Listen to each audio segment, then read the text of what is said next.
अस्सलाम वालेकुम स्टूडेंट्स, मेरा नाम सरएम बी खान है और मैं आपका मैथ्स का टीचर हूँ। तो स्टूडेंट्स, हमारा मैथ्स में क्लास 7 का मैथ्स का लेक्चर है ये, और हमारा मैथ्स में चल रहा है addition and subtraction of polynomial. तो लास्ट लेक्चर के अंदर यानी कि कल के लेक्चर में मैंने आपको addition of polynomials with vertical method के ज़रिए कराया था।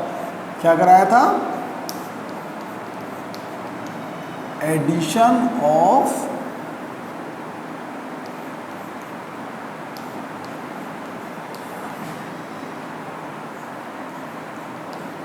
Algebraic expression. सही ना, ये बेसिकली टॉपिक है आपका, या expression of polynomials, polynomial expression की एडिशन सिखाई थी। आज हम आपको हॉरिजेंटल मेथड के थ्रू HM, मतलब यहाँ पे हॉरिजेंटल मेथड है। सही ना, कौन सा मेथड है? हॉरिजेंटल मेथड के थ्रू आपको अलजेब्रिक एक्सप्रेशन की जो है वो एडिशन सिखाएंगे। तो हॉरिजेंटल मेथड क्या होता है? जब आप सो रहे होते हैं तो कौन सी पोजीशन में होते हैं? स्लीपिंग पोजीशन में होते हैं। स्लीपिंग पोजीशन क्या होती है आपकी? ऐसे होती है। सही ना, एक शख्स सो रहा है तो स्लीपिंग पोजीशन है, ये हो गई स्लीपिंग पोजीशन। सही, ये क्या है? इसकी स्लीपिंग पोजीशन है। तो ये कौन सा कहलाता है? हॉरिजेंटल मेथड कहलाता है। और वर्टिकल मेथड क्या होता है? स्टैंडिंग पोजीशन होती है, जैसे कि आप खड़े में। सही ना, तो ये क्या होता है? आपका वर्टिकल मेथड होता है। जो स्टैंडिंग पोजीशन है वो वर्टिकल, और जो स्लीपिंग पोजीशन है वो क्या आपकी? हॉरिजेंटल है। सही मेरे बच्चों, तो ये याद रखिएगा। तो अब कल तो हमने क्लास 6 में भी पढ़ा था, हॉरिजेंटली हमने जो है ना वो नहीं पढ़ा। अब एक सवाल है, आपको बोलता है ऐड, सही ना, और दे देता है 3x³ प्लस के 2x² प्लस के x प्लस के 1, और किस में ऐड करना है आपने इसको? 4x³ प्लस के 2x² प्लस के 9x प्लस के 10। अब आपने इसको हॉरिजेंटली ऐड करना है, तो आप क्या करेंगे? सॉल्यूशन लिखेंगे मेरे बच्चों। 3x³ डायरेक्ट कराऊंगा मैं आपको, देखें 2x² प्लस के x प्लस के 1, कॉमे की जगह क्या आ जाएगा? प्लस आ जाएगा। 4x³ प्लस के 2x² प्लस के 9x प्लस के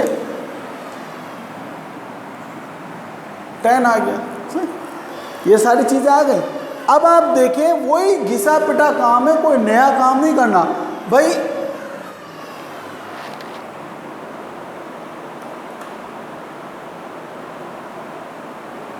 आप ये देखें क्यूब वाली टर्म कौन सी है भाई? ये क्यूब।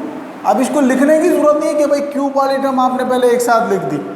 सही है, ये लिखने की जरूरत आपको नहीं है कि क्यूब वाली टर्म, बस डायरेक्ट करें भाई 3x³ और 4x³। तो आपको पता है क्यूब वाला वेरिएबल वैसे ही लिख दिया, और 3 और 4 कितने होते हैं? 7 होते हैं। 3 और 4 कितने होते हैं? 7।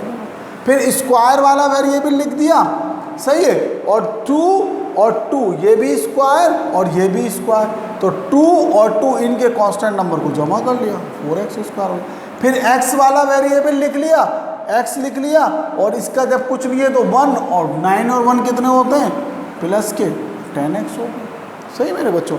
अब इसी तरह जो कांस्टेंट, जो विदाउट x वेरिएबल है, वो लिख लिया प्लस के 1 और 10। ये ऐसे लाइन आप मार देते हैं तो फिर आपको पता चल जाता है कि भाई ये होगा। ठीक है, कितना आसान है। एक सवाल और करते हैं।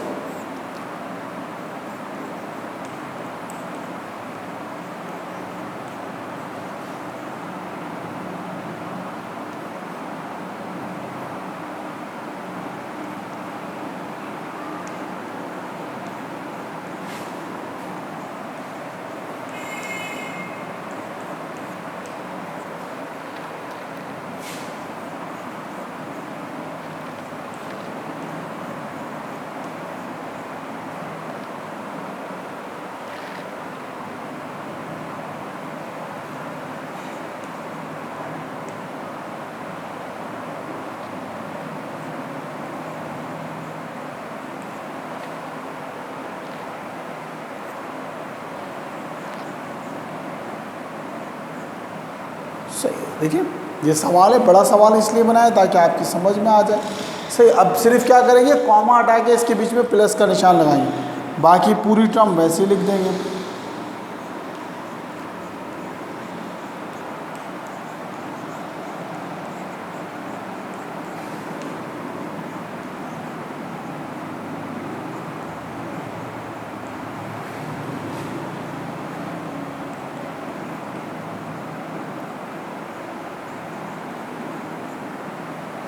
सही। अब वही घिसा बेटा काम भाई, सबसे पहले कौन सा सबसे बड़ा वेरिएबल है, x5 है। एक x5 ये रहा, एक x5 ये रहा। तो x5 आपको पता है जमा और सब्ट्रैक्ट करते हुए वेरिएबल को टच नहीं करते। अब 4 इनके कांस्टेंट को जमा कर देते हैं, 4 और 5 कितने होते हैं, 9x5 आ गया। सही।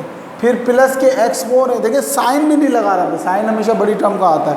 अब x4 वाली एक ये टर्म है और एक ये, तो 3 और 4 कितने हो गए, 7 हो गए। और बड़ी टर्म कौन सी है आपकी, 4 है, इसलिए साइन 4 का आ गया। अब x³ वाली देख लें,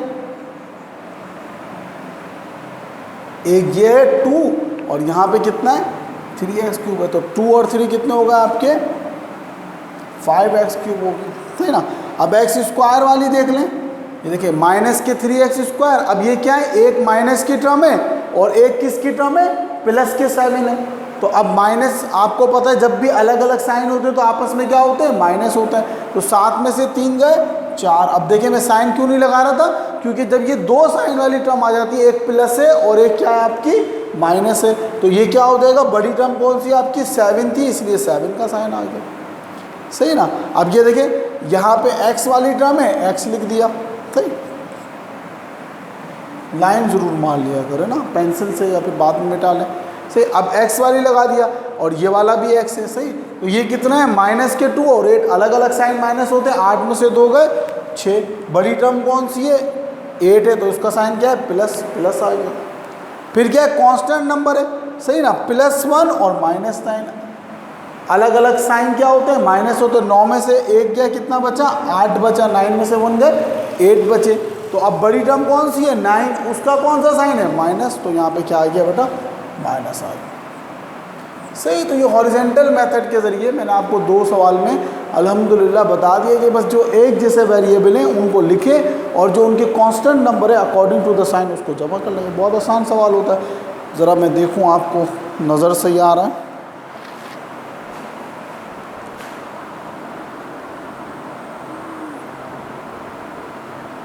हाँ नज़र तो सही आ रहा है आपको।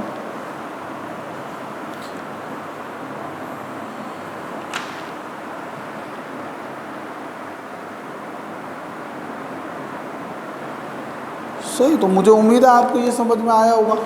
तो चलें एक सवाल और बुक वाला कर लेते हैं, सही। एक सवाल आपकी जो बुक में एग्जाम्पल में उसको भी देख लेते हैं भाई।